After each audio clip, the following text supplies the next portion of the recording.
Hello everyone, তোমরা সবাই কেমন আছো? আশা করছি তোমরা অনেকেই সুস্থ আছো আর সাবধানে আছো। তো আমরাও বাড়ির সকলে তো খুব ভালো আছি। আর চলো আজকের নিউ ব্লগ শুরু করছি। আশা করছি আজকের ব্লগটা তোমাদের খুব ভালো লাগবে।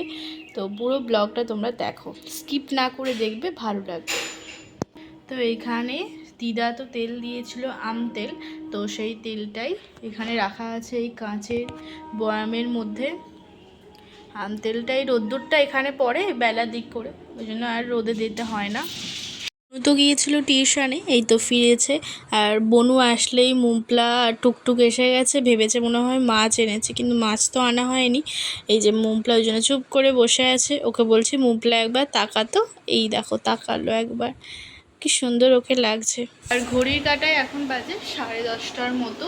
এইদিকে সব কিছুই সব মা রেডি করে গেছে, মা দাদি দুজনে মিলে গেছে মাটন কিনতে। তো সেই কারণে আর এখানে চলো কী কী কেটেছে দেখি। এখানে আছে আদা রসুন, এখানে পটল আর টমেটো, পেঁয়াজ, কাঁচা লঙ্কা, এখানে আলু। যখনই মাটন বা কিছু হয় মা অবশ্যই পটল বা শাক ভাজা করে, আজকেও শাক ভাজাটা হবে। আর এখানে এই সমস্তগুলো আছে, এগুলো এখনো তোলা হয়নি। পেঁয়াজ, শসা, ক্যাপসিকাম, ধনেপাতা, লেবু, এগুলো তুলতে হবে। আর এই শাকটা তাড়াতাড়ি আগে বেছে নিই, কারণ মা তো গেছে মাটনটা আনতে। চলো তাড়াতাড়ি বেছে নিই। মা তো নিয়ে চলে এসেছে মাটনটা, এখন ভালো করে একটু দেখে নিচ্ছে যে কতগুলো হাড় আরে আছে কি না। তো আজকের মাংসটা না অনেকটাই সুন্দর, কারণ খুব একটা হাড় আরে নেই আর নরম পিস। তো এরপর ভালো করে ধুয়ে নেবে, তারপরে ম্যারিনেট করে রেখে দেবে। আর এই যে চর্বিগুলো রেখে দিচ্ছে একদিন, তো খাসির মাংসের চর্বি দিয়ে একদিন ঘুগনি বানাবে, কালকে সন্ধ্যাবেলায় বানাবো। সেই কারণে অল্প একটু রেখে দিচ্ছে, আর দারুণ লাগে খেতে। আর মাটনটাও তো অসাধারণ। চলো এবার ওই যে ওইটুকুনি রেখে দিয়েছে, ওটা দিয়ে আবার কালকে হবে।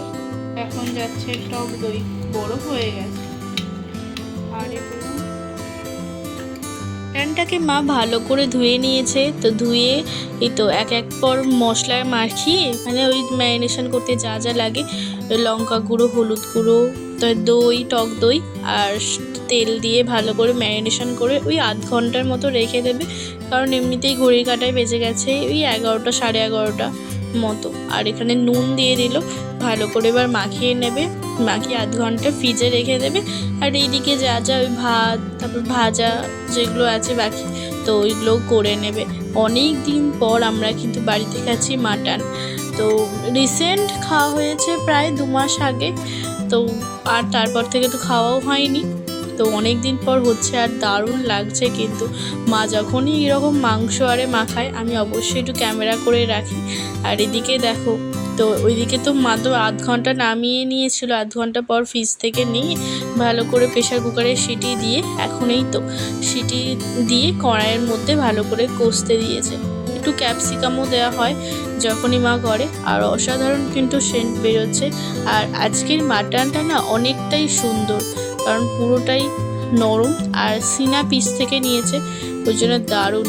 আর এদিকে এই সমস্তগুলো ভাজা আরে হচ্ছে ইন্ডাকশানে, আর এখানে ভাত তো হয়ে গেছে। আর আজকে পাপা তাড়াতাড়ি চলে এসেছে, তো দাদাই এসে গেলেই আমরা সকলে মিলে একসঙ্গে খেতে বসবো। আর চলো রান্না তো কমপ্লিট।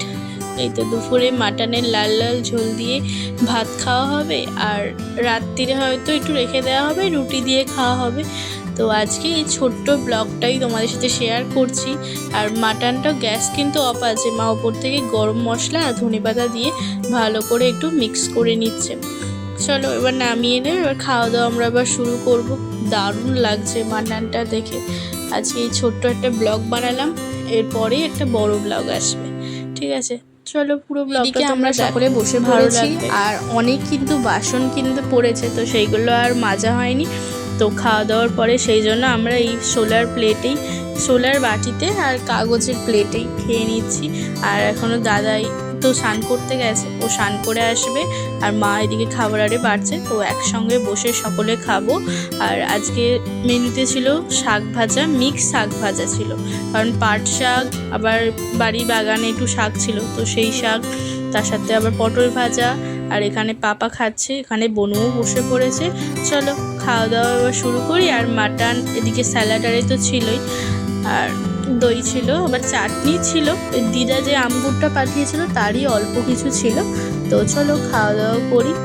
অসাধারণ লাগছে কিন্তু আজকে দুপুরের খাবারটা জাস্ট অসাধারণ। একটু তোমাদেরকে মাটনটা ছিঁড়ে দেখাচ্ছে যে কতটা নরম হয়েছে আর ভালো সেদ্ধও হয়েছে। চলো এরপর আমিও নিয়ে নিলাম। তো চলো এখানে মাটন, আলু, তবে প্রথমেই ভাতের উপরে লেবু দিয়ে দিয়েছি। তো লেবু দিয়ে তো জাস্ট অসাধারণ লাগলো খেতে। একটু ঝোল দিয়ে ভালো করে মাখিয়ে নিই। তো আলুটা কেমন সেদ্ধ হয়েছে আগে দেখবো, তার আগে দেখে নিই মাটনটা কেমন সেদ্ধ হয়েছে। দেখো মাটনটা কিন্তু দারুণ লাগছে।